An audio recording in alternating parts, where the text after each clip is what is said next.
In the bustling village of Ngoro lived a woman named Amina. Her beauty was so striking that everyone stopped to stare whenever she walked by. Tall, graceful, with dark eyes that shone like the stars, Amina had all the attention a woman could wish for.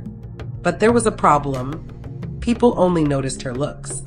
The men of the village would admire her from afar, but none of them saw the woman inside.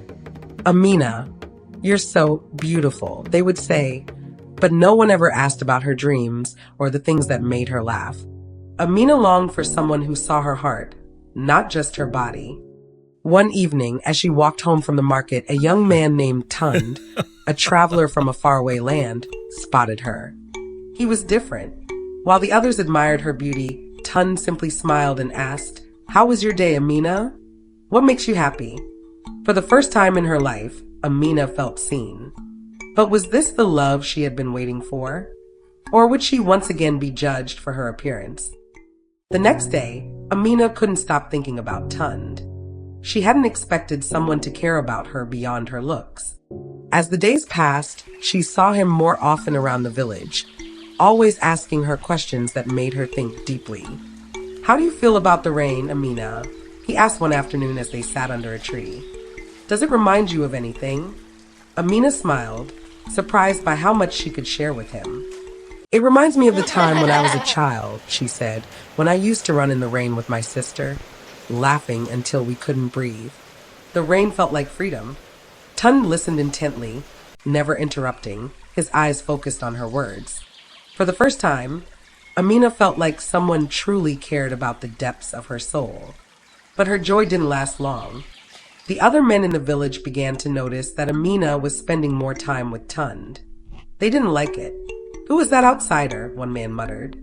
"She's meant to be with someone from our village, someone who truly appreciates her beauty." Amina's heart sank. Would the village people ever accept that someone could love her for who she was on the inside? The following morning, Amina made her way to the village chief's hut, a sense of dread in her heart. The letter had been mysterious, only stating that she was needed urgently. As she entered the chief's compound, she was greeted by a stern group of elders who stood around a large fire. The chief, an old man with a thick beard and wise eyes, sat at the front. "Amina," he began, his voice firm, "we have heard troubling rumors about you and that outsider, Tund.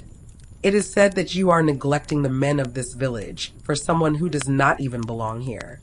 Amina felt her heart race. "But Chief, Tund sees me for who I am. He listens to my thoughts, my heart.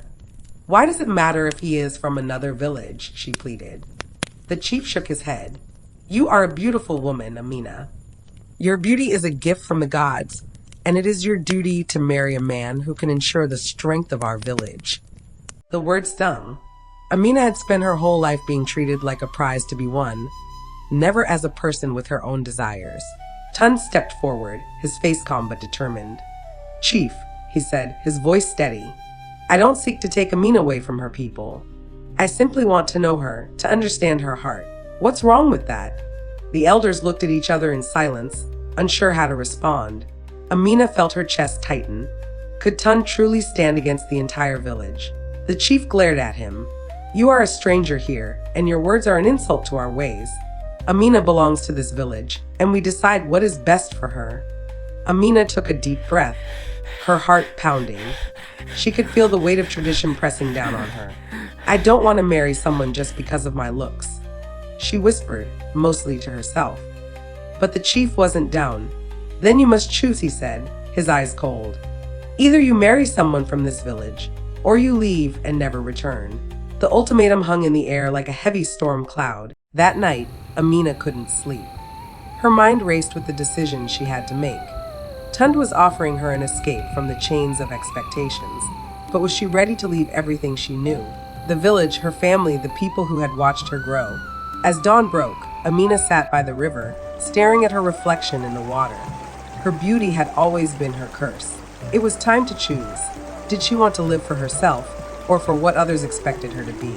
Tund found her there, quietly sitting on a rock, deep in thought. He sat beside her without saying a word. They didn't need to speak. The bond between them was growing stronger with every passing moment. You don't have to decide right now, Tund said softly. But if you want to be free, I'll be here. Amina looked up at the sky, feeling a sense of peace she had never known before.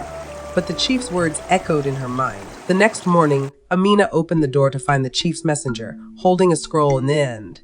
The chief has made a new decision, the messenger said. Amina, he demands that you choose a husband by the end of the week. If you refuse, the village will leave. Amina's heart sank. She had hoped for more time, but now the pressure was mounting. What does he want me to marry someone from Bali? Mora whispered, more to herself than to the messenger. The man gave her a sad look. It's tradition, Amina. A woman as beautiful as you cannot remain unmarried. It is seen as a weakness to the village. Amina slammed the door in frustration, feeling trapped. Was beauty truly a weakness? Was that all she would ever be seen as? Tunda's voice cut through her thoughts. You don't have to choose, Amina. I will stand by, no matter what you decide. Amina's heart skipped a beat as she recognized the man walking toward her. It was Child Friend, someone she had once cared for deeply before he left the village. He had returned, looking older and more serious than she remembered. Amina.